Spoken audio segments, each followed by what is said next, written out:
السلام علیکم ورحمۃ اللہ وبرکاتہ۔ بھائی پوچھ رہے تھے کہ بھائی نے نکاح کر دیا تو پھر باپ کے پہنچنے کے بعد دوسرا نکاح؟ بالکل نہیں، ولی ہے، بھائی ولی ہے، اور وہ اس نے نکاح کر دیا، نکاح صحیح ہے۔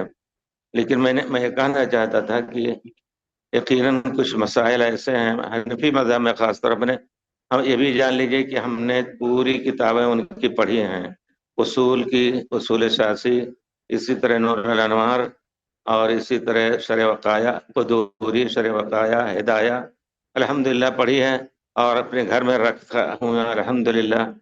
جو کتابیں ہیں ہماری دوسری احادیث کی، اس کے بغل میں تمام مذاہب کی کتابیں بھی ہیں، اس میں ہے باقاعدہ وہ کہتے ہیں کہ اگر عورت اپنے طور پر نکاح کر لے بغیر ولی کے تو نکاح صحیح ہے، کیونکہ اللہ تعالیٰ کہتے ہیں حتی تنکح، کہ اس وقت تک کیا نام ہے دوسرا نکاح نہیں کر سکتی جب تک خود نکاح نہ کر لے، نکاح خود کر لے، یہ نہیں کہا حتی تنکح کہ اس کا نکاح ولی کرا دے، نہیں، حتی تنکح خود نکاح کر لے، تو اس سے کہتے ہیں یہ بہت گندا مسئلہ ہے حنفی مذہب کا، اس کو ذرا سا اس لفظ میں کہتے ہوئے آپ برداشت کریں، کیونکہ کہ کوئی بھی لڑکی اگر جیسے کہ آج کل ہوتا ہے کورٹ میں میرج کہتے ہیں اس کو نا، تو وہ جا کر کے کر لے تو کوئی حرج نہیں ان کے یہاں، حالانکہ یہ چیز بغیر ولی کے جائز نہیں ہے۔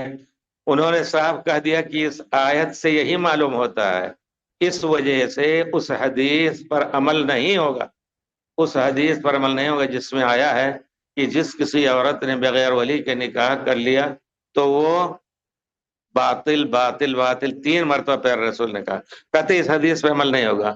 ہم جب پڑھ رہے تھے اس کو، عمر چھوٹی تھی اس وقت، لیکن پھر بھی ہمارے استاد کہتے ہیں یہ اصول ان کا، یہ حدیث کی قینچی ہے، مقراض کہتے تھے، اس طرح کے بہت سے اصول ان کے ہیں کہ حدیث کو چھوڑنے کے بہانے نکال لیا ہے انہوں نے۔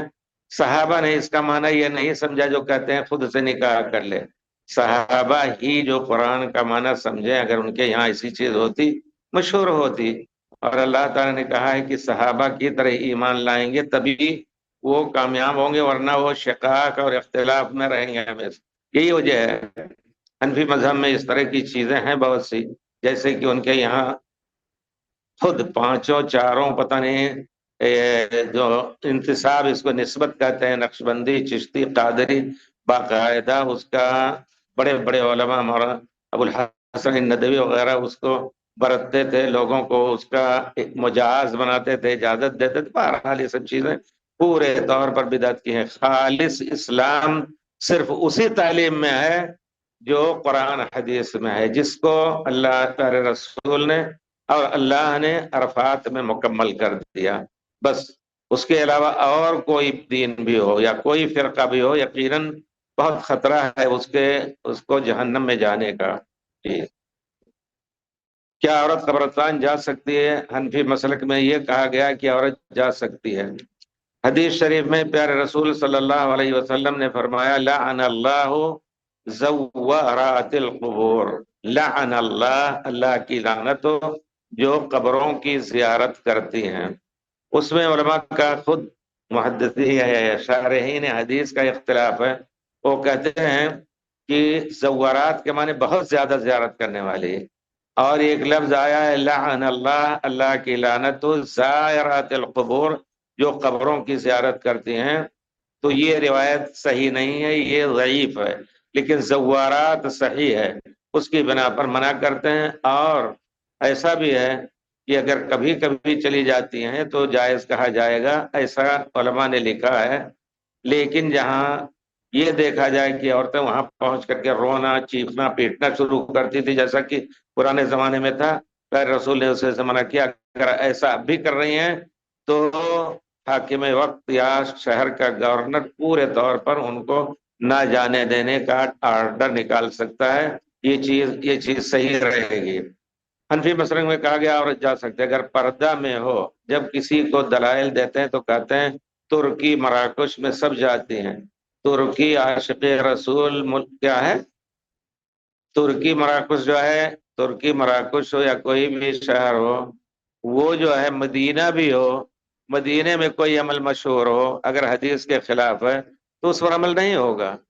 چاہے وہ ترکی میں ہو، اور ترکی کب رہے ہیں عمل بالحدیث میں، ہمیشہ سخت حنفی مذہب پہ عمل کرتے تھے. اور اس وقت تو بہرحال اللہ تعالیٰ معاف کرے کہ لوگ اس کو کہتے ہیں کہ یہ خلیفۃ المسلمین ہے. یہودیوں سے باقاعدہ پرانے زمانے سے اس کا معاہدہ ہے، دفاعی معاہدہ. آگ لگی تھی تو کتنے جہاز آئے تھے اس کے بجھانے کے لیے. تو بہرحال ہم کیا کہا جائے، مسلمان سر جوڑ کر کے اگر اکٹھا نہیں ہوں گے تو ذلت کے راستے پہ ہمیشہ رہیں گے بہرحال. اور نہ ترکی کوئی وہ نمونہ ہے، نہ ہمارا کچھ ہے، نہ کوئی نہیں ہو سکتا ہے. ہر چیز کو دیکھیے کہ پیارے رسول صلی اللہ علیہ وسلم نے کیا فرمایا ہے، اسی پر عمل کیجیے. ترکی عاشق رسول ملک ہے، کیا مطلب؟ عاشق رسول کہہ کر کے بے ادبی کر رہے ہیں پیارے رسول کے ساتھ، کیونکہ عشق ایک بدنام لفظ ہے. آپ اپنی ماں کے ساتھ کہہ سکتے ہیں، بہن کے ساتھ کہہ سکتے ہیں کہ ہم اپنی بہن کے ساتھ عشق کر رہے ہیں. پیارے رسول کے ساتھ تو عشق کو آپ کہہ کر کے اور اپنا بھاؤ بڑھا لیتے ہیں، لیکن آپ اپنی بہن کو کہیں کہ میں اپنی بہن کے ساتھ عشق کر رہا ہوں، کوئی نہیں برداشت کرے گا. عشق ایک غلط لفظ ہے، غلط لفظ ہے. عشق کا معنی شہوت اس میں ہوتی ہے. جو شخص عاشق ہوگا تو عاشق ہوگا یا تو لواطت کے لیے یا زنا کے لیے، یہ ہے حقیقت عشق کی. لیکن بے حیا لوگ کہتے ہیں کہ ہم عاشق رسول ہیں. جی، جس نے مکہ مدینہ بہت خدمت کی ہے، خدمت کریں کوئی بھی ہو، لیکن جو خدمت تھی وہ حدیث اور شیخ محمد نصیف کو ہم نے خود دیکھا، بہت بوڑھے ہو چکے تھے، 90 سال کی عمر. ان کو ترکیوں نے صرف اس وجہ سے کہ وہ حدیث پر عمل کرتے تھے اور ان پر تہمت لگائی کہ وہابی ہیں، وہابی ہیں. اور جیل زمین میں خوگیر ایک تھے، کوکھر کو خوگیر یہاں کہا جاتا ہے، وہاں کہتے ہیں گجرات کے بڑے اچھے عالم تھے عبدالعزیز. وہ دونوں پورے مکے مدینے میں سمجھے جاتے تھے کہ حدیث کی طرف دعوت دے رہے ہیں. ترکی حکومت نے ان کو زمین دوز کمرے میں ایسا کہ جہاں نہ ہوا جائے، نہ اور کچھ ہو، نہ روشنی ہو، وہاں بند کر دیا تھا. یہاں تک کہ اتنی مدت تک بند کیا، ہر چیز دیکھنے لگے تھے. ایسا ہوتا ہے کہ اندھیرے میں رہتے ہوئے آدمی دیکھنے لگتا ہے. یہ خود ان کی زبان سے میں نے سنا. شیخ نصیب رحمت اللہ علیہ بہت پیار کرتے تھے ہم لوگوں سے جب ہم آئے ہندوستان سے، تو اس وجہ سے کہ ہم الحمدللہ سلفی اہل حدیث کے بچے ہیں، بہت پیار کرتے تھے. تو بہرحال اسلام قبول کیا اور بلجیم مراکش میں ترکی لوگوں میں رہتا ہے. اس کو کیا جواب دیں؟ آپ جواب دیں کہ ایسے ہر جگہ آپ پائیں گے. ترکی میں بھی ایسے لوگ ہیں جو خالص کتاب و سنت کی طرف دعوت دیتے ہیں. اس سے کہیے جو شخص کتاب و سنت کی طرف دعوت دے رہا ہے اس سے علم لیں، اس سے مسائل لیں. کسی مسلک کے متعصب حنفی ہو، بریلوی ہو اور شافعی ہو، حنبلی ہو، کوئی بھی ہو، کسی سے. یہاں کے لوگ کہتے ہیں حنبلی، یہ لوگ حنبلی نہیں ہے، الحمدللہ کتاب و سنت پر عامل ہے. اس وجہ سے کسی بھی مذہب کی پابندی نہ کریں. جس کسی سے پوچھنا ہو تو ایسے آدمی سے مسئلہ پوچھیں جو کتاب سنت کی دعوت دے رہا ہے، بس یہ جواب دیں اس کو. تصویر کھینچنا جائز یا ناجائز کھینچنا، اس کو اس معنی میں کہ اس کو آپ محفوظ رکھ کر کے لٹکا کر کے رکھیں، یہ غلط ہے. لیکن یہ جو ہے تھوڑا سا لوگ اجازت دیتے ہیں، کیونکہ خاص طور پہ حرم میں لوگ فوٹو ڈال ہمارا یا کسی مدرس کا آواز بنا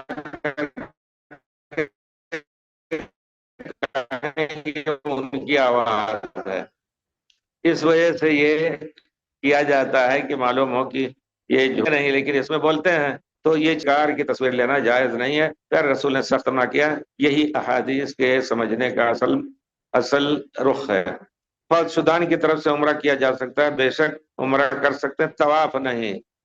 عمرہ کی مشروعیت پیارے رسول کے زمانے میں حج کی مشروعیت ہے، لیکن طواف نہیں کیا کرتے تھے. طواف ہو یا صلاۃ 2 رکعت پڑھ کے کسی میت کو بخشیں، یہ چیز سنت سے جائز ہے. البتہ مالی خرچ آپ کر سکتے ہیں، مال کا کوئی حصہ ان کے لیے صدقہ کر کے کر سکتے ہیں اور اس کا اجر ملے گا. سب سے بڑا ہدیہ کسی میت کے لیے دعا کریں. دعا کریں کہ اللہ تعالیٰ ان کو جنت دے. کبھی کبھی وہ عذاب ہوتا رہتا ہے تو ان کو جنت کی ٹھنڈی ہوا آتی ہے تو وہ سوچتے ہیں کہاں سے آیا، تو فرشتے کہتے ہیں بدعوت فلان لک، فلاں نے تمہارے لیے دعا کی ہے. اس وجہ سے سب سے بڑا ہدیہ جو ہے دعا کا ہے. بس والد مرحوم کے لیے عمرہ کیا، اس کا ثواب والد مرحوم کے علاوہ مرحوم کو بھی پہنچا سکتے، کیا مطلب؟ والد مرحوم کے علاوہ اور مرحوم کو بھی پہنچا سکتے نہیں، جس مرحوم کے نام سے آپ نے اپنا عمرہ کیا وہ عمرہ آپ ہی کے لیے ہے، کسی اور کو نہیں اسی طرح جس کے لیے آپ نے عمرہ کیا اسی کے لیے ہوگا۔ ایک احرام دو تین آدمیوں کے لیے نہیں ہو سکتا، 2 in 1 3 in 1 4 in 1 نہیں، ہر آدمی کے لیے ایک احرام باندھیں، جائیں میقات، نہیں جا سکتے تو کم سے کم تنعیم، پھر اس کے بعد آ کر کے عمرہ طواف اور صحیح کریں، پھر جب بال بڑے ہو لیں، اڑانے کے لائق ہو جائیں تو پھر دوسرا تیسرا کریں انشاءاللہ۔ اجر جو عمرہ کر رہا ہے اس کو ملے گا انشاءاللہ، کیونکہ جو بھی نیک کام کرے گا انشاءاللہ نیک نیتی سے، والدین کی خدمت میں ہے یہ، والدین کے لیے، اور والدین کی خدمت اور بر بالوالدین کی بہت بڑی فضیلت ہے، تو اس میں یہ داخل ہے جی۔ اسی طرح کسی کے لیے بھی کریں، جیسے نیک کام کریں تو کرنے والے کو بھی اجر ملے گا انشاءاللہ۔ اللہ تعالیٰ توفیق۔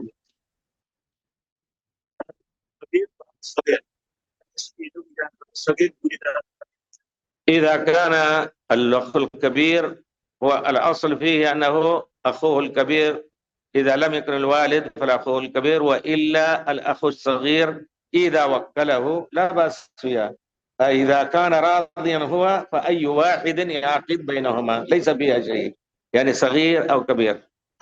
إذا كان الكبير لا يرضى والصغير يرضى والمرأة تريد شخص آخر، فإن اشتجروا، رسول نے فرمایا، قال الرسول صلی اللہ علیہ وسلم لا نکاح الا بولی، فإن اشتجروا، بغیر ولی کے نکاح نہیں ہو سکتا، فإن اشتجروا، اگر ولی اختلاف کریں، باپ چاہتا ہے کسی دوسری لڑکے سے شادی کریں لڑکی کی، اسی طرح بھائی چاہتا ہے کسی اور سے، تو اس کے ولی قاضی حکومت ہو جائیں گے، فالسلطان ولی من لا ولی، قاضی کے پاس جائیں اور وہ نکاح کر دیں گے۔ اللہ وسلم حیاک اللہ۔ نام بن کے آپ نیچے کرنے جا سکتے، یہ جھوٹا احرام ہے بھائی، ایسا نہ، احرام تو ہوتا ہے عمرہ اور طواف اور صحیح کے لیے، آپ صرف طواف کے لیے احرام باندھتے ہیں، جھوٹا احرام ہے، جھوٹا نہ باندھیں، اللہ تعالیٰ کو دھوکہ نہ دیں جی۔ یہ تو لوگوں کو دھوکہ ہو جاتا ہے نا، لیکن بہرحال ایسا نہ کیجیے۔ اگر توفیق ہو رہی ہے کہ نوجوان ہیں تو کیا ضرورت ان کو 1000 طواف کریں، اس سے اوپر سے کریں، دن بھر چلتے رہیں، کیا فرق پڑتا ہے جی۔ اللہ تعالیٰ قبول فرمائے ہم سب کو۔ صلی اللہ علی خیر خلقہ محمد وعلی آلہ وصحبہ اجمعین۔